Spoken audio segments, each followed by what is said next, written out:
श्रुतिस्मृतिपुराणानाम् आलयं करुणालयं नमामि भगवत्पादं शङ्करं लोकशङ्करं शङ्करं शङ्कराचार्यं केशवं बादरायणं सूत्रभाष्यकृतौ वन्दे भगवन्तौ पुनः पुनः। ईश्वरो गुरुरात्मेति मूर्तिभेदविभागिने व्योमवद्व्याप्तदेहाय दक्षिणामूर्तये नमः। गुकारस्त्वन्धकारो वै ऋकारस्तन्निवर्तकः अन्धकारनिरोधित्वात् गुरुरित्यभिधीयते। ॐ सदाशिवसमारम्भां शङ्कराचार्यमध्यमाम् अस्मदाचार्यपर्यन्तां वन्दे गुरुपरम्पराम्।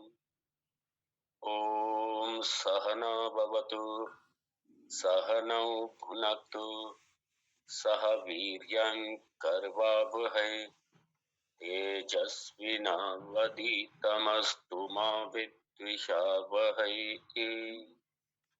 ॐ शांति शांति शांति।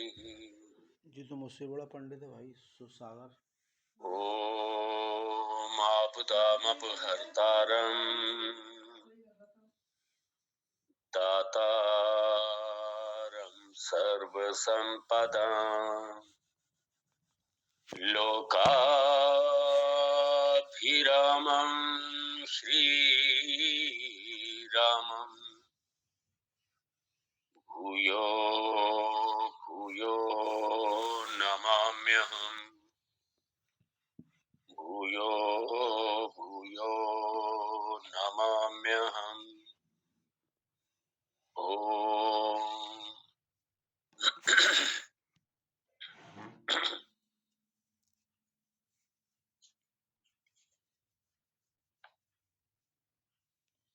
श्री राम गीता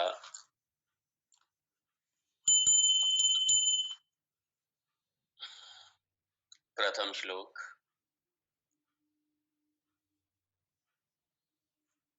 श्री महादेव उवाच ततो जङ्गन्मङ्गलमङ्गलात्मना विधाय रामायण कीर्तिमुत्तमाम् चचार पूर्वाचरितं रघुत्तमो राजर्षिवर्यैरभिसेवितं यथा।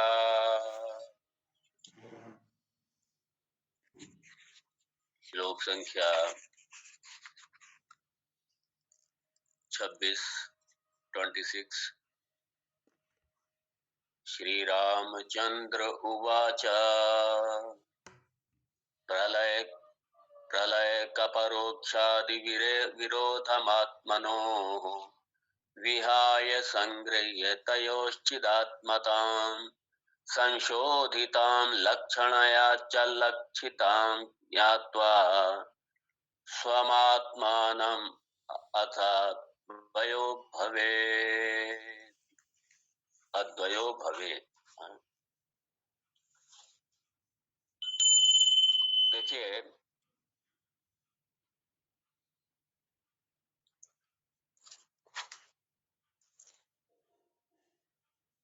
भगवान राम अपनी इस राम गीता में कि बहुत लंबी चौड़ी पहले जीव का खूब विस्तार से वर्णन करके, जगत का विस्तार से वर्णन करके, ईश्वर का विस्तार से वर्णन करके, और उसके बाद में ऐक्य या अद्वैत में आकर के इस तरीके से ये प्रक्रिया नहीं है। यहाँ तो सीधा ब्रह्म विद्या के ऊपर भगवान राम चर्चा कर रहे हैं। सीधा ब्रह्म का निरूपण हो रहा है यहाँ पे। इसलिए ये थोड़ा एडवांस टेक्स्ट है।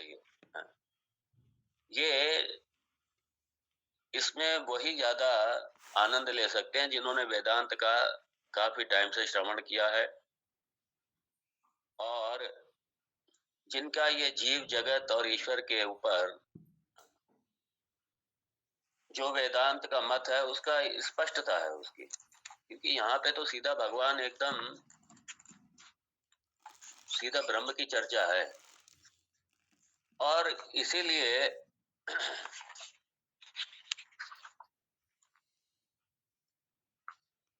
भगवान यहाँ पे सीधा ब्रह्म पे आ गए। और भगवान ने यहाँ बड़ा स्पष्ट कह दिया, देखिए जो आपके प्रत्यक्ष आदि प्रमाणों से, आपके मतलब इंद्रिय आदि से जो आप जगत का अनुभव करते हैं, मतलब जगत का अनुभव मतलब आप अपने तन का भी, अपने मन का, अपने बुद्धि का, अपने स्थूल शरीर, सूक्ष्म शरीर का, सबका, यहाँ तक कि अपने कारण शरीर का, अपनी अविद्या का भी। तो ये जो भी आप अनुभव करते हैं वो सारा आप जो अनुभव करते हैं उससे भिन्न है, और वो सारा अनात्मा है। तो ये सारा अनात्मा, स्थूल सूक्ष्म कारण शरीर, ये सारा क्या है? ये अनात्मा अंश है। ये सब, ये आपका सारा अनात्मा में आता है।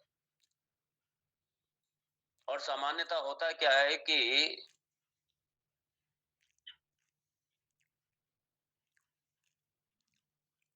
मैं अपने आप को ये तन वाला मान लेता हूँ, मन वाला मान लेता हूँ, बुद्धि वाला मान लेता हूँ, प्राण वाला मान लेता हूँ, और इनके सारे गुण दोषों के अपने गुण दोष मान लेता हूँ। तो यहाँ चूंकि पूरी तरीके से जो अनात्म अंश है, उस अनात्म तत्व को, अनात्म पदार्थ को, जो सत तत्व है, जो सच्चित आत्मा है, उससे पृथक किया जा रहा है यहाँ, पूरी तरीके पृथक करके। और ये हमारी जो धारणा कि जीव मतलब मैं, ये तन वाला ये जीव मैं हो गया, और परमात्मा मतलब कहीं बैठा है जाकर के, परमात्मा कहीं और बैठा हुआ जाकर के। और यहाँ जीवेश्वर ऐक्य को लेकर के ही भगवान यहाँ पे हमारा प्रबोधन कर रहे हैं। उस अद्वैत तत्व की तरफ ही प्रबोधन कर रहे हैं जो सारे जगत का अधिष्ठान है, जो सब मेरा भी अधिष्ठान है। मतलब मेरा अगर तन की दृष्टि से देखो, तो इस सबका, इस सारे जगत का अधिष्ठान वही सच्चिदानंद परमात्मा, वही तत्व। और वैकुंठ वासी भी वही है, कैलाश वासी भी वही है। ब्रह्मलोक में ब्रह्मा जी का तत्वता वो भी वही है। तो अब सवाल ये होता है ना कि अब जीवेश्वर ऐक्य की बात करो, और जिसके पास में ये क्लैरिटी, स्पष्टता नहीं है, वो तो ये कहेगा ये पागल हो गए हैं क्या वेदांती सारे। मैं इतना अल्पायु हूँ, मैं इतना अल्पज्ञ हूँ, मैं इतना दोषों वाला हूँ, मैं अपनी कुर्सी को भी पूरी तरीके कवर नहीं कर पाता, और ये कह रहे हैं कि तुम ब्रह्म हो। मैं कैसे उसके साथ एक हो सकता हूँ? मैं कैसे हो सकता हूँ? मैं वो हो ही नहीं सकता। अरे ईश्वर ईश्वर रहेगा, मैं रहूंगा, मतलब ये जीव ही रहेगा, कैसे दोनों एक हो सकते हैं? क्योंकि इतना ज्यादा डिफरेंस हम देख रहे हैं सामने। और ये भगवान जी कह रहे हैं ये जो डिफरेंसेस, जो एक्सटेनियस, जो बाहरी, ये जो बाहरी जितने आपको दिखाई दे रहे हैं, ये सब हटाओ।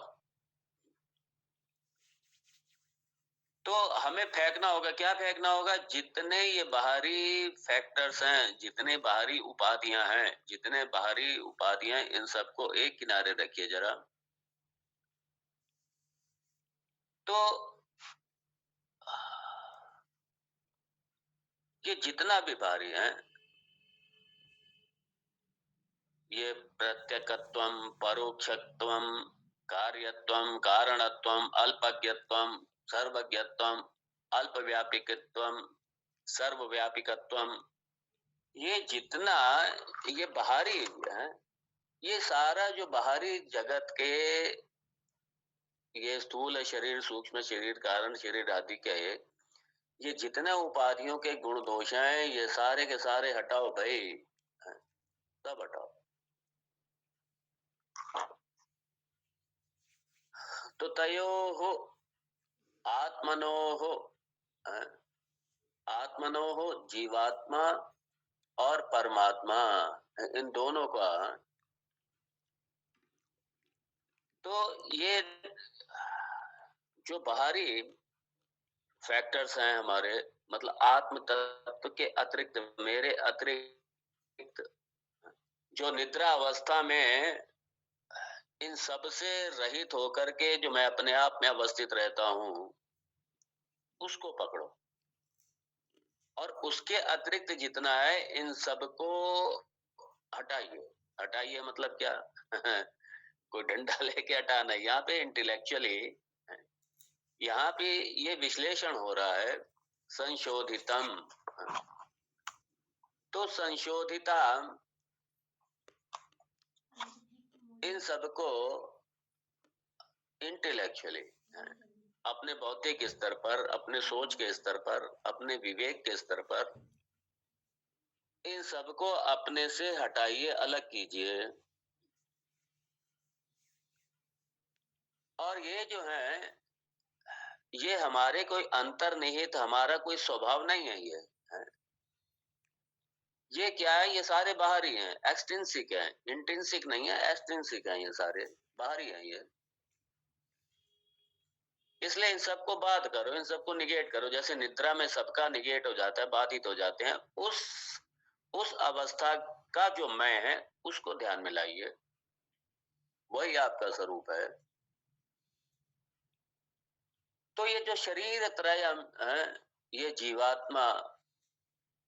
जीवात्मा से शरीर त्रयम, प्रपंच त्रयम, ये सारा प्रपंच, शरीर त्रयम जीवात्मा से और प्रपंच त्रयम ये परमात्मा से।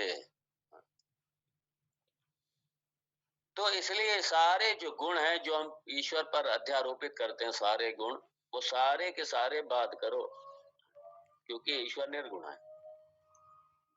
वो सगुण भी हो जाता है, लेकिन यहाँ पे चूंकि तत्व की चर्चा हो रही है, इसलिए जब तत्व पर आएंगे हम लोग, परमार्थिक सत्ता पर आएंगे, तो हमें सबका बात करना पड़ेगा। तो सबका जब बात हो गया,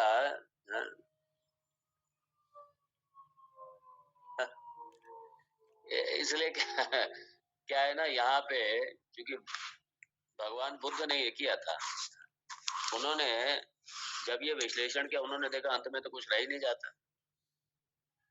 जाता, तो उन्होंने कह दिया आत्मा शून्य, आत्मा तो शून्य, कुछ बचा ही नहीं, कुछ रहा ही नहीं। लेकिन वो अपने आप को भूल गए कि जो बात करने वाला, जो सच्चित आनंद जो तत्व है, जो आत्म तत्व है, जिसकी वजह से आप बात कर रहे हैं, जो सारे बाधों का साक्षी है, उसका तो बात हुआ ही नहीं, वो तो है ही। लेकिन भगवान बुद्ध ने कह दिया आत्मा शून्य। यही था, अगर वेदांत गुरु मुख से सुना होता, श्रवण किया होता, तो कभी नहीं कहते आत्मा शून्य, कभी नहीं कहते परमात्मा शून्य, परमात्मा है ही नहीं, कभी नहीं कहते। तो इसी को ही परम पूज्य स्वामी विद्यारण्य जी महाराज हैं, पंचदशी में वो एक दृष्टांत देते हैं बड़ा सुंदर।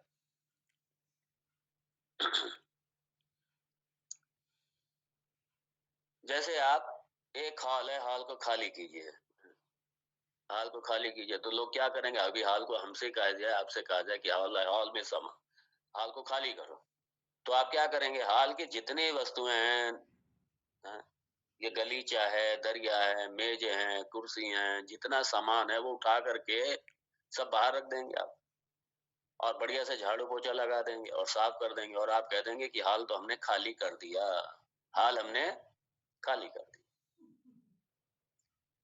और आपसे दोबारा प्रश्न पूछा जाए कि आपने हाल खाली कर दिया, आप भी कह देंगे हमने खाली कर दिया।